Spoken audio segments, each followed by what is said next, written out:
प्यारे बच्चों, आज मैं कुलगुरु कालिदास पाठ का तीसरा पैराग्राफ पढ़ाने जा रहा हूँ। आप सभी लोग ध्यान से देखेंगे। देश कालो देव कालिदास कुलस्यपि अस्पष्ट परिचयो नोपलभ्यते। देश काल की तरह कालिदास के वंश का भी अस्पष्ट उल्लेख नोपलभ्यते नहीं पाया जाता है। देश काल की तरह कालिदास के वंश का भी स्पष्ट उल्लेख नहीं मिलता है।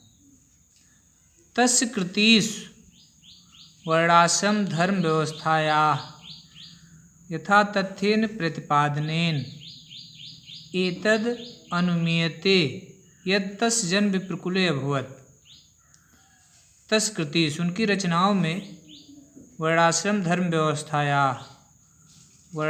धर्म व्यवस्था का यथा तथ्येन जिस तरह से प्रतिपादेन वर्णन किया गया है, एतद् अनुमीयते इससे अनुमान लगाया जा सकता है यत् कि तस् जन्म विप्रकुले अभवत् उनका जन्म ब्राह्मण वंश में हुआ था।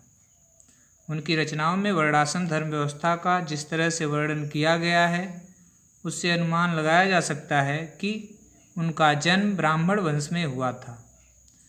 भावनया स शिवानुरक्तश्चासीत् तथापि तस्य धर्म भावना मनागपि संकीर्णता नासीत्। भावना से वह शिव भक्त थे, फिर भी उनकी धर्म भावना में थोड़ी सी भी संकीर्णता नहीं थी। शिव भक्तो अपि शिव भक्त होने पर भी रघुवंशे स रामं प्रति स्वभक्ति भावना उदार मनसा प्रकटयत्। शिव भक्त होने पर भी रघुवंश में वह राम के प्रति अपनी भक्ति भावना को उदार मन से प्रकट किए हैं। कालिदासस्य जीवन वृत्तं सर्वथा अज्ञान अंधकाराच्छन्नमस्ति। कालिदासस्य जीवन वृत्तम कालिदास का जीवन परिचय सर्वथा सभी तरह अज्ञान रूपी अंधकार से ढका हुआ है। तद विषय का अनेका जनश्रुतयः लब्ध प्रसरा सन्ति।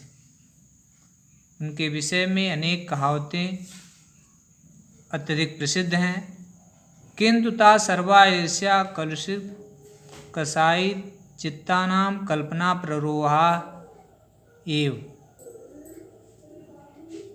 लेकिन वे सभी ईर्ष्या से कलुषित हृदय वालों की कल्पना ही है। अतएव सर्वथा चिंत्या सन्ति, इसलिए सभी जगह विचारणी है। कालिदासस्य नवोन्मेष शालिन्याः प्रज्ञाया उन्मीलनं तस्य कृतिषु नास्ति कश्चित् सुधेय परोक्षम।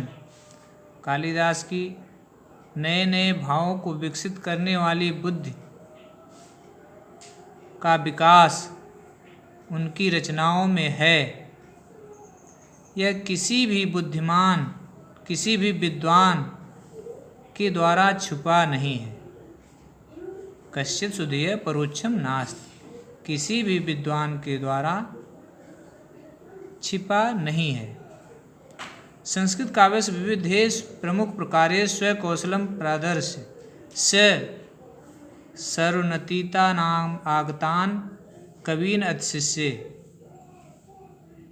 संस्कृत काव्य के अनेक प्रमुख प्रकारों में अपनी कुशलता का प्रदर्शन कर वह अतीत में आए हुए सर्वान कवीन अतिशिष्यत, वह सभी कवियों से श्रेष्ठ हो गए। संस्कृत काव्य के अनेक प्रमुख प्रकारों में अपनी कुशलता का प्रदर्शन कर वह कालिदास अतीत में आए हुए सभी कवियों से श्रेष्ठ हो गए हैं। रघुवंशम कुमारसंभवश्च तस्य महाकाव्यद्वयम्। रघुवंशम और कुमारसंभवम उनके दो महाकाव्य हैं। मेघदूत और ऋतुसंहार खंड काव्य हैं। मालविकाग्निमित्रम विक्रमो वर्षीयम अभिज्ञान शाकुंतलश्च नाटकान सन्ति। मालविकाग्निमित्रम विक्रमो वर्षीयम और अभिज्ञान शाकुंतलम नाटक हैं। तत् रघुवंशम नाम महाकाव्यम कविकुलगुरो सर्वातिशायिनी कृतिरस्ति। वहाँ रघुवंश नामक महाकाव्य कवि कुलगुरु कालिदास की सर्वश्रेष्ठ रचना है। अस्मिन् महाकाव्ये दिलीपादरभ्य अग्निवर्णपर्यन्तं इक्ष्वाक वंशावत सम्भूतानां नृपतीनां वदानं निरूपणम् अस्ति। इस महाकाव्य में दिलीप से लेकर के अग्निवर्ण तक इक्ष्वाक वंशी राजाओं के चरित्र का वर्णन है।